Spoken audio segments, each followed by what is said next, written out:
మోసగాళ్లు సరికొత్త పద్ధతులన్నీ అవలంబిస్తూ అమాయక ప్రజల నుంచి అందిన కాడికి దోచుకుంటున్నారు. తాజాగా ఇలాంటి ఘటనే మంచిర్యాల జిల్లా జన్నారం మండలం చింతగూడ గ్రామంలో జరిగింది. చింతగూడ గ్రామానికి చెందిన పోలంపల్లి సత్తయ్య ఇంటికి వంట సామాగ్రి అమ్మేందుకు వచ్చిన మహిళ 50 రూపాయలకు లాటరీ అమ్ముతానని నమ్మబలికింది. లాటరీ తగిలితే 7,000 రూపాయల సామాగ్రిని ఉచితంగా ఇస్తానని చెప్పింది. ఒకవేళ లాటరీ వెళ్ళకపోతే 50 రూపాయలకు ఏదైనా వస్తువు ఇస్తానని చెప్పింది.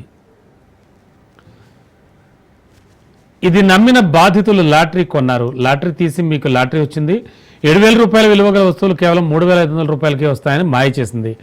బాధితులను అయోమయానికి గురిచేసి 100 రూపాయలు విలువ చేయని వస్తువులను అంటగట్టి అక్కడి నుంచి ఉడాయించింది. వస్తువులు చూసుకున్న బాధితులు తాము మోసపోయామని గ్రహించి మీడియాను ఆశ్రయించారు. దీనిపై స్థానిక ఎస్ఐ స్పందించారు. మోసాలు చేసేవాళ్ళు అధికమయ్యారు కాబట్టి ప్రజలంతా అప్రమత్తంగా ఉండి అనుమానం వస్తే తమకు సమాచారం ఇవ్వాలని కోరారు.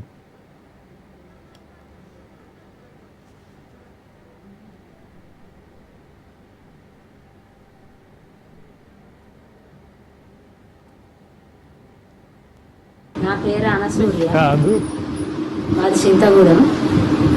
నిన్న ఒక ఆమె బోర్లు పట్టుకొని వచ్చింది ఆపరని.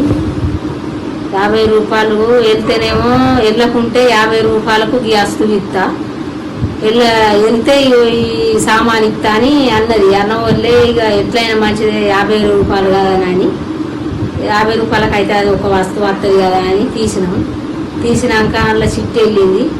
ఆ చిట్టి వెళ్ళినాక ఈ చిట్టిలో ఉన్న పైసలు సగం ఆఫర్ కట్టాలని అన్నది. అవి మాకు గిట్లా అని తెలియదు, మేము 50 రూపాయలే కదా అని తీసినాక కథం ఇవన్నీ కట్టాలి అని లొల్లి చేసింది. 2 గంటల సేపు సతాయించింది. ఇది మా అయ్య సొమ్ము అనుకుంటాను, ఈ చిట్టి తీసినవు, ఇది ఎవరి కొరకు, నువ్వు తీసినప్పుడు కట్టాలి, ఇది వెళ్ళింది అని ఇవన్నీ మాటలని 1-2 గంటల సేపు పైసలు లేవు అని అంటే అస్సలు ఇల్లు లేదు, ఎల్లు లేదు.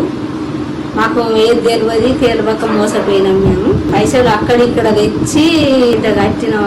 పైసలు ఢిల్లీ మాలో మనుమాలో అట్టి అంటాం అందరు. అవి చూసి ఏది తెలియదు. ఇప్పుడు అది డబ్బులు పట్టుకుని అవతల పోయినాక అందరు వచ్చినారు. అయ్యో గిట్లెట్ చేసిన గిట్లెట్లు అయిందని అందరూ అంటే ఇప్పుడు ఏం చేయరాదు. ఇక అది బెల్లంపల్లి గోవారికని మంచిరాల మందవారి పోవాలి తే అని కథం ఇచ్చేదంతా పట్టుబట్టింది. ఎవరు అన్న బాగా మంది వస్తే అందరికి తెలిసిపోతుంది, ఇక్కడనే పట్టుకుంటారు అన్న అని అది పైసలు చేతిలో పడేదనక మనసును పట్టనీయలేదు.